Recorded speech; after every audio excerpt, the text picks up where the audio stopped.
Hi, welcome to another video in our Userguest series focused on the topic of RMA, RevMarketing Automation. Today we're joined by Erik Munoz from Userguest and Annemarie Gubanski from Taktikon. Hotels rely on tech tools to run day-to-day operations, and we've seen a growing tendency to automate many tasks.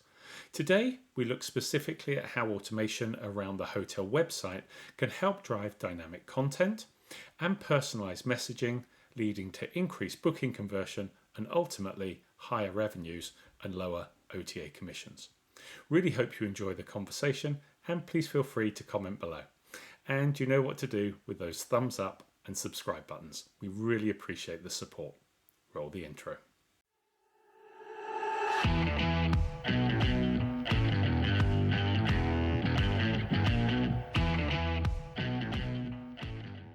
Hey Annemarie, hey Erik, thanks for joining us today. We're doing another follow-up to the Userguest series of videos that we're doing about RevMarketing Automation, and today we're going to be focusing on the A piece of RevMarketing Automation, which is obviously automation.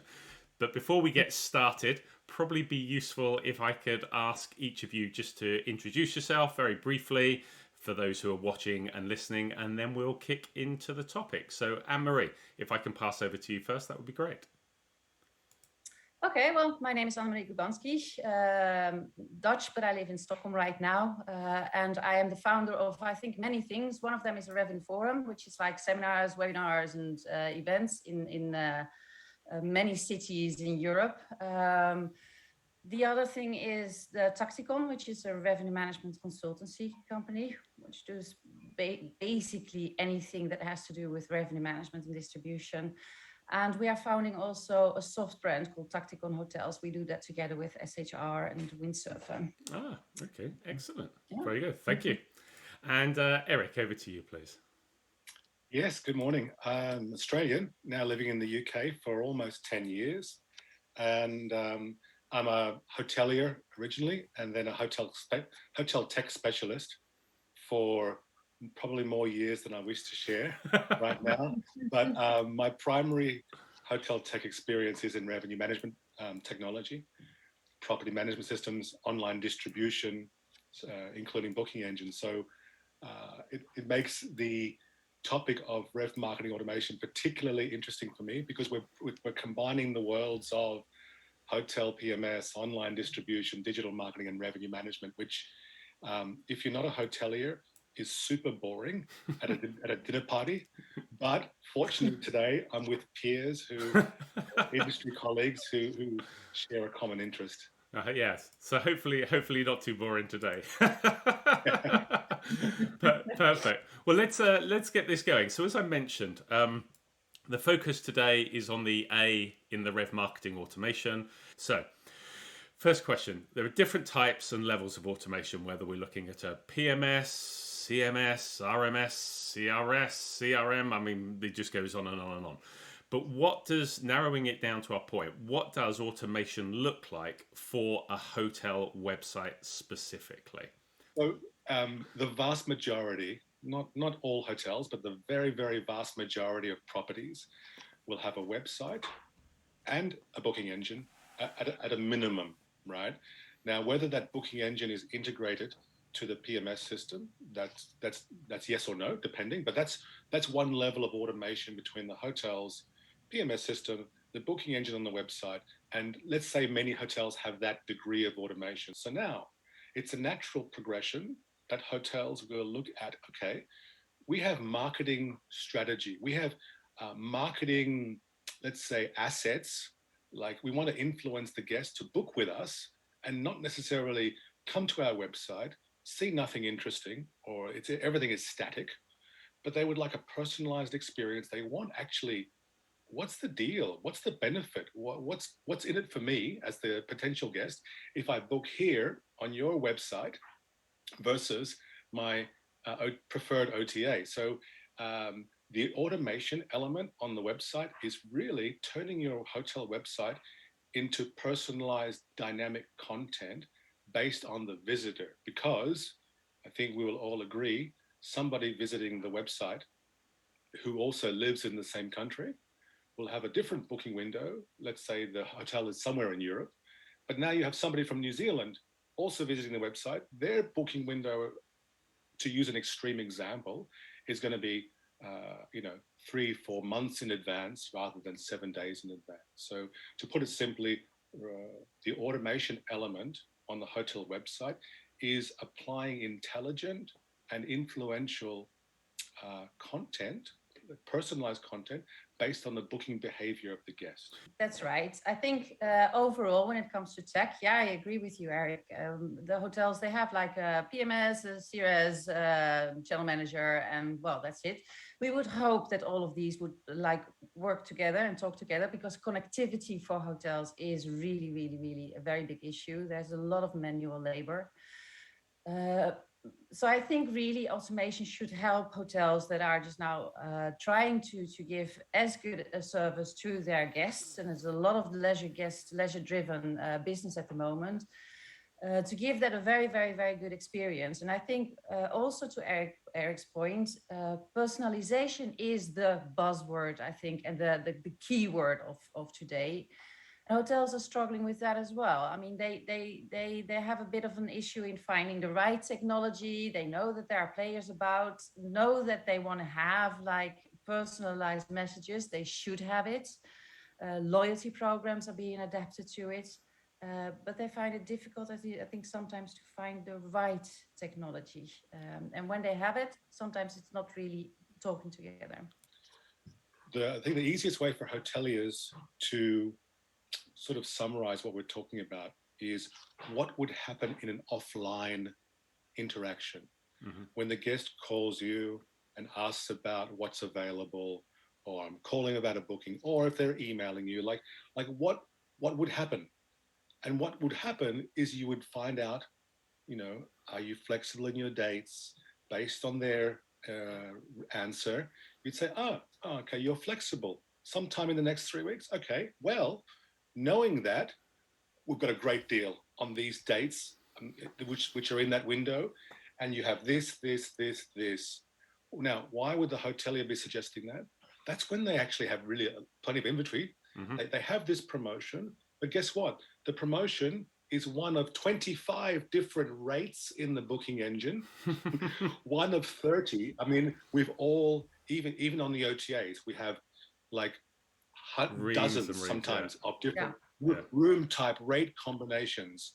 And because of course the hotelier thinks that there's lots of different opportunities for different sort of packages, but what's missing in a lot of cases is that the guest who is interested but doesn't have time, are they going to go through all these 20 or 30 different rates, or in an automated sense, or like we had in the example in the conversation, once the hotelier knew a little bit about the guest, you're flexible. Look, let me suggest this particular package. We have it; it's available right now until the end of the month. You get blah blah blah. Oh, fantastic! Yeah, the guest would book it, right? That's how you would handle a standard hotel sale offline. And we're talking about RevMarketing Automation, applying those same principles about guest looking for value, hotel looking to maximize revenue, and combining the two. I guess a general question to both of you is that I feel that websites for hotels just haven't moved beyond a digital brochure for the hotel, and they need to be thinking more in terms of like just thinking more like e-commerce is the wrong phrase, but it is, you're trying to get somebody into the shop, and then when you get them into the shop, you actually want them to buy something. So you want to make that experience easy to engage with, and then the process of selecting and possibly buying and inquiring and being inquisitive as straightforward as possible. And that's where I would see revenue knowing what we need, marketing knowing how to position it, but then automation to bring those together and get that in front of the potential guests would seem like the most obvious thing to me. But it seems so frustrating when you go to a hotel website. I mean, I'm rambling a bit here, so I'm going to stop and ask you guys the general question. But is it just me that, is that a general frustration? Yeah. I think, unfortunately, still most of the hotel websites are kind of static. I love that you talk about packages, Erik, because hotels also love packages. They usually have about 10, and all of them are available right now, right there. So pick you choose, and then I don't really know what the difference is between A and B and what they want to tell me. And yes, they hardly talk to me. And I think that's also coming back to Erik's point. I think a lot of the guests that visit the website, they come from the OTAs, which might not just like steer them towards you, but maybe to other hotels as well. And then you come to the website, they look at the website because they want to be inspired. They actually want to have a reason for booking it. And then you come to the boring thing. I don't understand. And talking about which, I mean, hotels, they also talk about the same things, but they sometimes even miss telling where they are. We are the nicest hotel based in Västra Götaland. Who knows where that is apart from a Swede?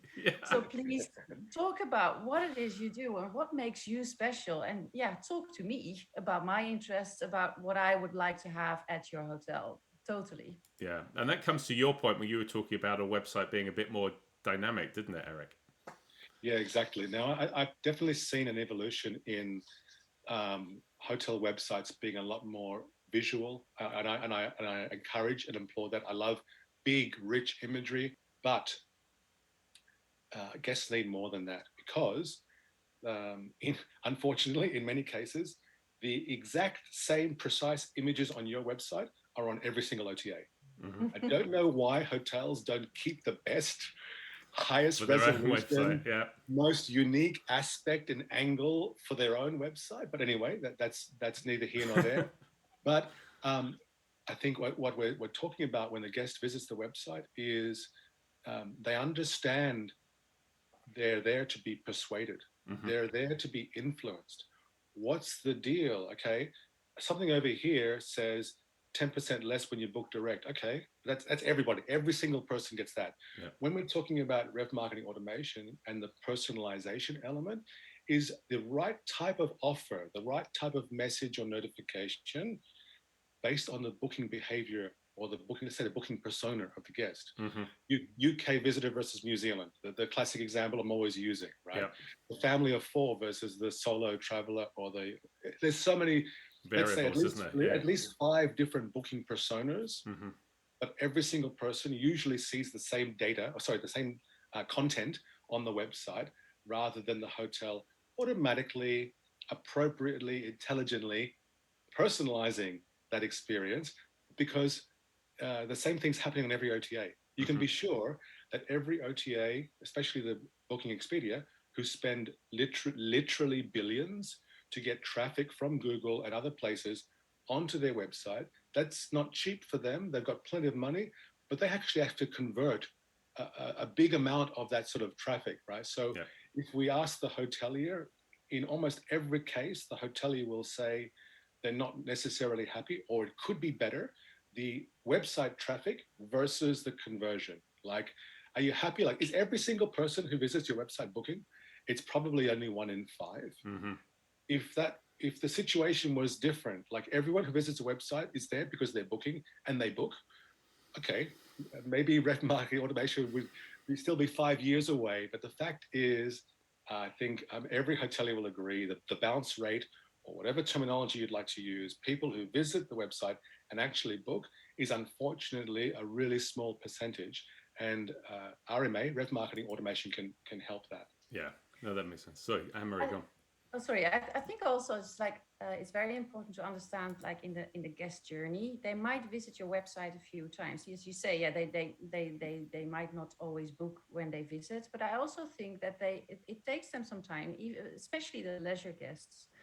And they are in a different stage, I think, on the website, depending on where in their customer journey they are. So they might be looking for different things. And I think it's also important to have like the right kind of information at that point, because you know that they're coming back when you talk to them about the things that they want to know at that time. Yeah. I think it's a super, really good point, Annemarie. I think a lot of times when I'm speaking about hoteliers and hotels as as one category. Yeah. But to follow on from Annemarie's point, I think luxury resorts, or let's say properties with a higher ticket value, like over 300, 400, 500 euros per night kind of thing. Yeah, of course, depending on the guest, they're going to shop around and make sure, because it's a higher, bigger investment. They want to get it right, especially if it's a family holiday. You don't want to be the one who chose the property that looked good on the website, maybe, but was in reality was not great. So with those really shopping around, doing their research, which I think is more prevalent in these kind of properties, then of course the guest journey is a multi-visit journey. And then it makes sense to have a personalized message. Welcome back. We've saved your dates. You were checking for these dates. They're here, ready, in case you'd like to book. Or another message, which could be more around other benefits. In other words, it doesn't mean that the same message would appear to the guest each time if they're visiting you 3 times. You can create that journey and that interaction in an automated way without having to sort of be treating this like everyone's the same. Yeah, and the person comes back after the 3rd time, is like, oh, I've got the same offer here. That then will become stale and not appropriate. So dynamic. Well, then it just feels static again, doesn't it? It's like, exactly. here we go again. You're just repeating the same problem. Yeah, exactly. And sorry, Annemarie, go on. I don't know. We haven't really talked about this, but then, do you have like a notion on the amount of pop-ups that a guest can handle when they visit a website, and how quick it has to be? Because sometimes I see that I mean, I'm just trying to find where are they, and what, there comes a pop-up, book now, when they don't even know anything about me yet, and these kind of pop-ups. It can irritate me a little bit. I think it's a really good point. So there's a couple of different comments there. Number one, I think the overwhelming real estate, whether they're on a mobile or they're on a desktop, the overwhelming amount of real estate, over 95%, needs to be the website content. Yeah. Now, if the pop-up was right in the middle, covering one of the key calls to action, or covering the menu, okay, fail. But being able to control bottom right, bottom left, top right, top left, they're usually the pieces of real estate that are best to display a discrete but important type of notification. I think that's also appropriate. Now, specifically with Userguest, we've got logic built in that after X number of notifications, but the guest is still visiting the website, still looking around and still returning, no more notifications will be displayed. Because obviously that's annoying, right?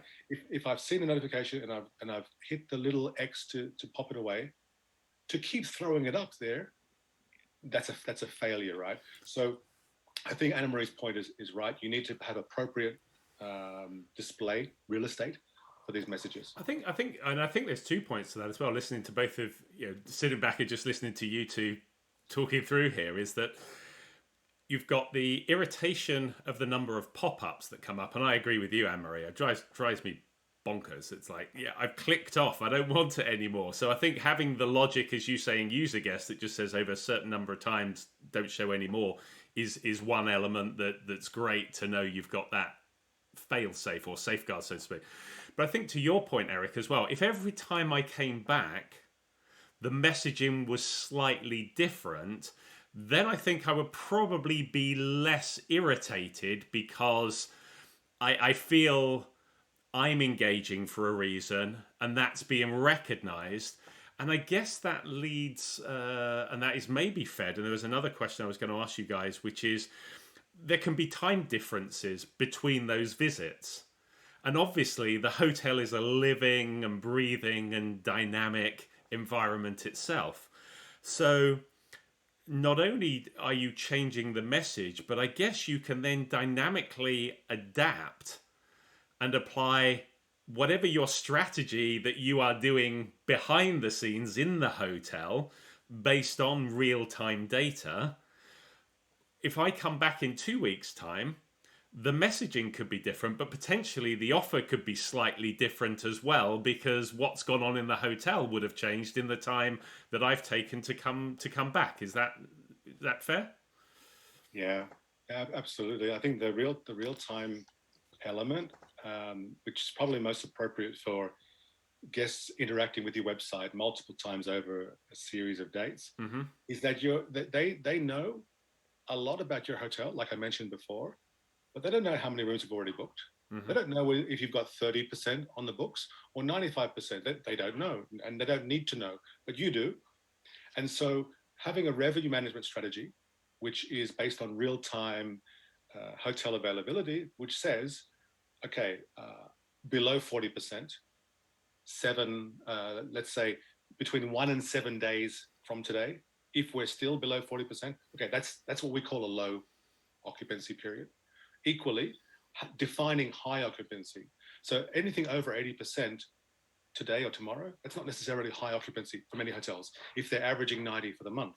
But if I've got 80% occupancy already on the books from day 30 in advance, for let's say day 60, okay, that's high occupancy. So for a hotelier to be able to define, and these are just two examples, but for a hotelier to define, let's say, their revenue strategy parameters, then occupancy goes up and down. As you said, Trevor, in your example, the guest is returning after 2 weeks from their previous visit to the website, and now it's a different offer. It's, in fact, maybe it's a better offer because a hotel had a group cancellation. Boom! Now the hotel is struggling to fill rooms. The guest doesn't know that, but the offer is probably better, and now they think, oh, this is good. I wonder if the more often I return to the website, the price keeps coming down.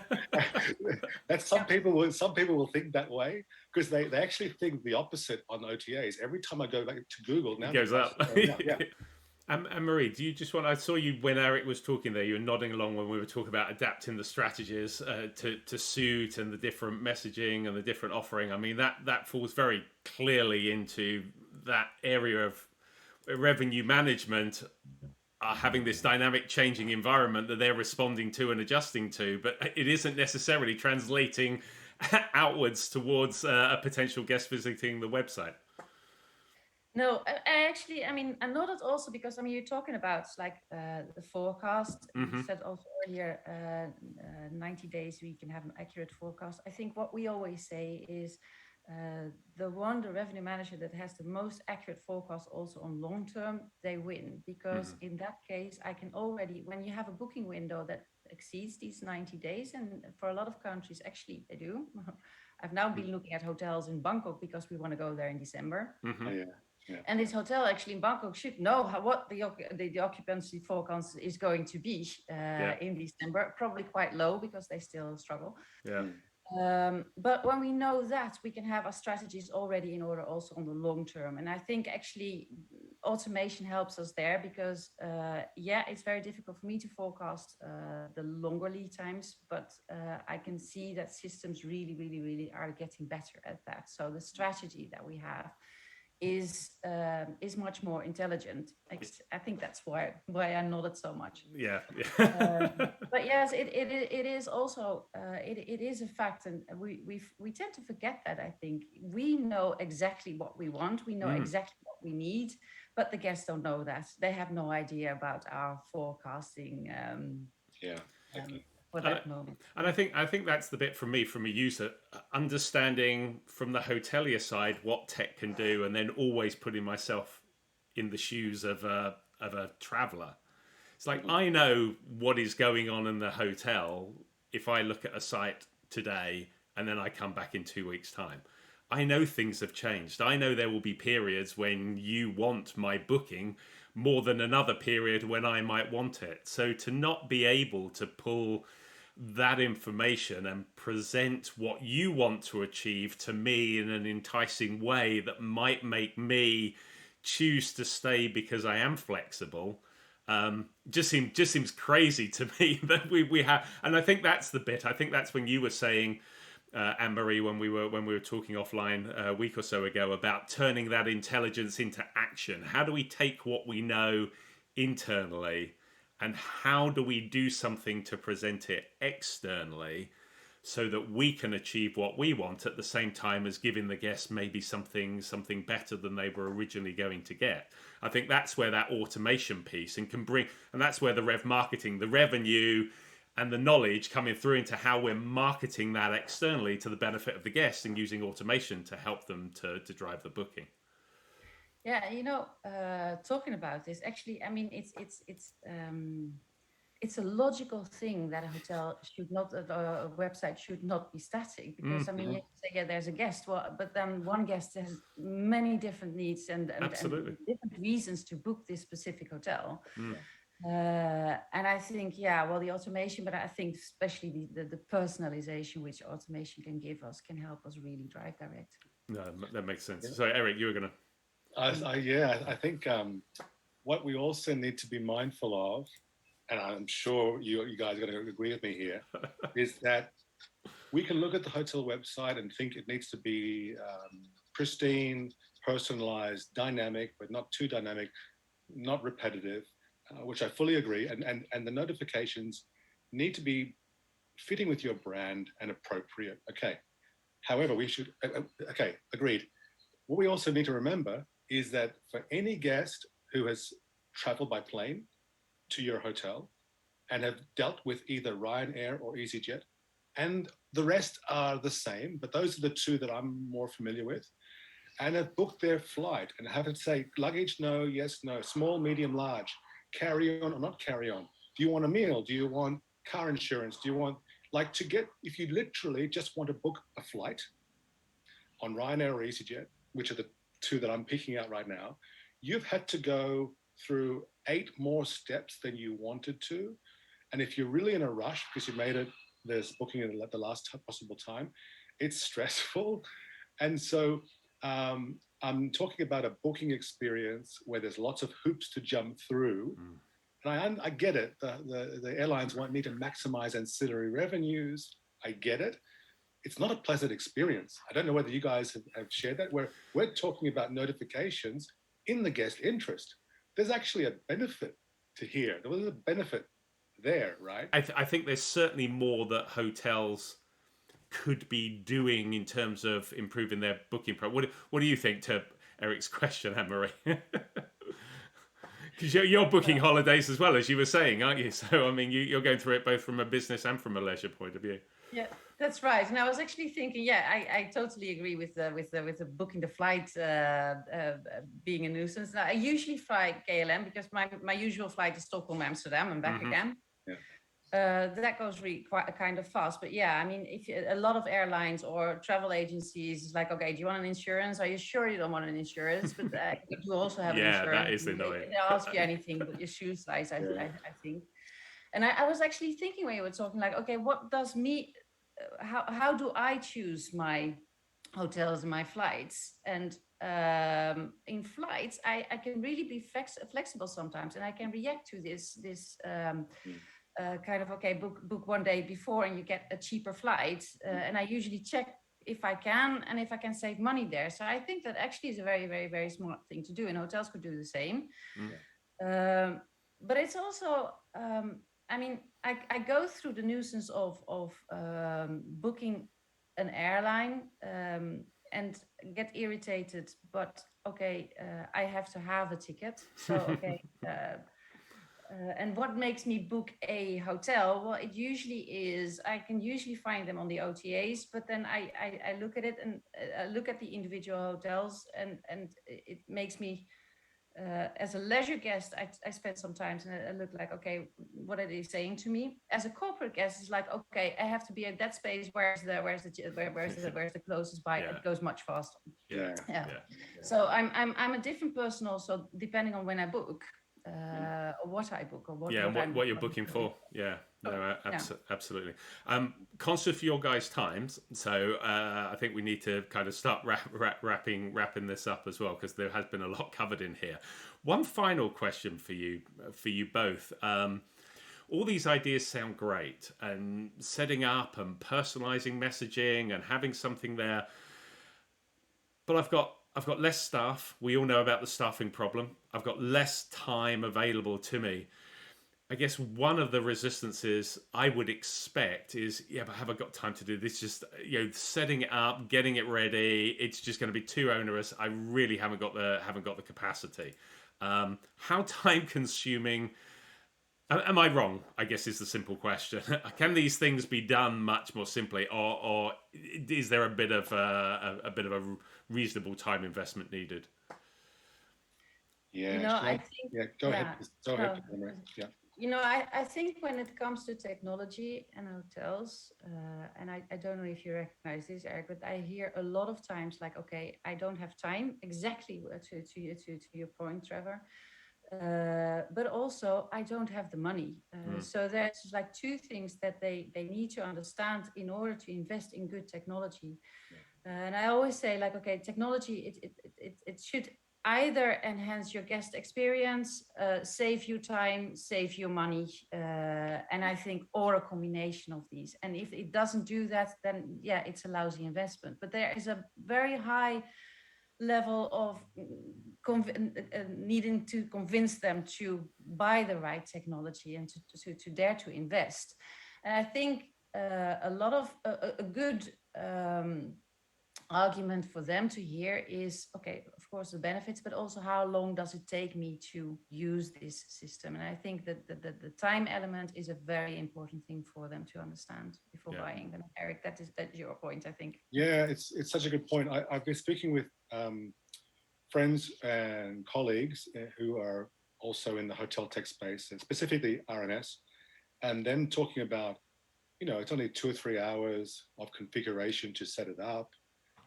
Even that, some hotels, when they've already bought the system and it's the first step of the project, they're pushing back saying, don't have time for that. And you know what? They may genuinely not have time, but it needs to be in context.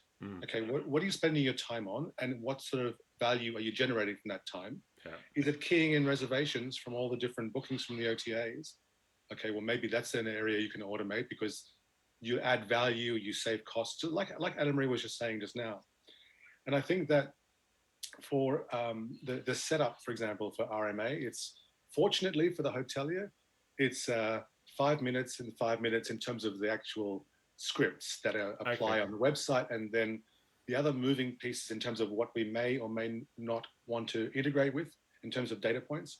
That's variable because there are different companies involved. But I would say to a hotelier, imagine you've now got a new OTA, which is perfect for your hotel. It's producing bringing the right kind of market to your city. So you're gonna sign up, 15% commission or 10%, whatever it might be, and you're gonna load your content. Is that a difficult thing? No. We already have everything. Yeah, of course you do. That's the same thing with RMA. Yeah. You already have special offers. You already have all these benefits. You already have availability in the hotel PMS. It's just bringing it together and automating it. Yeah. And I think if hoteliers think about it like, oh, I'm just adding an important OTA, but guess what? It's your website. It's even better than OTA. Well, I think that's the thing, because you have people coming to the website. So it's like, okay, like an OTA, you have people arriving at it. If you would sign up and pay your commission 15, 20%, well, to your point, Annemarie, about, well, I haven't got money to spend on it. If an OTA came up, they'd find the money to put their content on there if it was driving them bookings. So if you were, I think you said earlier, Erik, I don't know, what is it, like a conversion rate of people that visit your website to actually convert into bookings? Well, you've got a lot of people arriving. If you can increase that conversion rate and you're not having to pay any commission for converting that, but maybe you look at what was the technology tools that I've invested in to help me to increase that conversion. Well, does that work out at 15 to 20% of each booking? I would argue it could probably be significantly less than that. But if you don't look at it in that particular way, you're never going to draw a fair comparison, are you? Exactly. And I think that's the reality. But also, they did answer the question about how much human involvement is. It's yes, there will always be some. No one can say it doesn't involve any involvement, but it isn't hours and hours and hours. And at the end of the day, if you would do it to gain more bookings through an OTA, why wouldn't you invest that same amount of time if you're converting people to more bookings that are already coming to your website anyhow? It just seems, it's just the way of thinking about it, rather than it being a time or a cost issue. It's more a mindset issue. I would proffer as an idea. But anyway, I think we need to kind of wrap this up. This has kind of gone longer than we expected to hold both of you guys, but it's been really interesting, which is why we've just let it flow. Hopefully it is also to anyone who's been listening or watching this. Any final comments or thoughts from your side, or are we all done? No, I think thank you for sticking around. And hopefully, with the magic of LinkedIn, we're all available and accessible to connect with and take discussions offline as you prefer. Annemarie? Same there. I think when you look at hoteliers, they have a long way to go to automation and to create good and dynamic websites. But I think also they came from quite a long way. From a few years back, everybody was asking for me, like, okay, do you know a cheap booking engine, because they are so expensive, and they are actually much better now. And I hope that it will be, well, progressing in the same speed. Yeah, I echo that. Super. Thank you, guys. Really appreciate the time. I will let you go. Thanks for joining us. Thank you. Thank you so much. Well, I hope that conversation was of interest, and thanks again to Erik and Annemarie for joining us. If you have any thoughts or views on this conversation, please feel free to comment below. If you like the discussion, please don't forget a thumbs up. And if you're interested in more of our videos, here is a link to our Expert Insights playlist. And here is the link to our Coffee Time Chat playlist. And here is the button if you would like to subscribe so you don't miss out on future videos. Thanks again for watching.